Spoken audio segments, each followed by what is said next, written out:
paketler işe durğu hem diskiye balonu bir mebir narxı aytib ötəm. 17'lik o sim diskiye sınık sorkez yok, hiç navayı yok, narxı 2 milyon son. Cobalt 10X maşinine birebir düşer.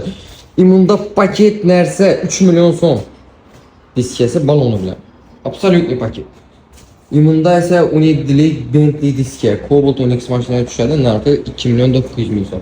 Bir anda Spark, Nexia 1, Nexia 2 üçün balonların işin limonı yine. Diskiyenin paket satsıya dönüp narxı 3,5 milyon son. Bu iyi geldi. Yan tarafta Gentra üçün 17'lik diskiye, Malibu diskiye narxı 2 milyon 900 bin son. Balon toz şeyler bilen duruptu. Diskiyen çok kısa denedi. Yan tarafta 10X Premier diski. 10X Premier diskiyemiz 2 milyon 600 bin son. Sas paket. Çistin C marginal maşineye çıkardı. Yan tarafta yine 1 milyon 200 bin son. Ha. Sas deneye kanalına. Diskiye kanalına. Ne oldu dedi? Yan tarafta yine bu 2 milyon 400 bin son. Diski şimdi sas denede. New Max balonla alıptı. Sas deneye kanalına.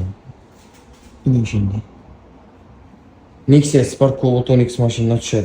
Bir yan tarafta yine Gentra 15'lik o CM diski yaradını bağlıları bilen duruptu. Narxı 2 milyon 400 bin son. Həsən Ömer kaldıramam, BMW alaka açıq sazla burada. Duruptu şey diskiyada.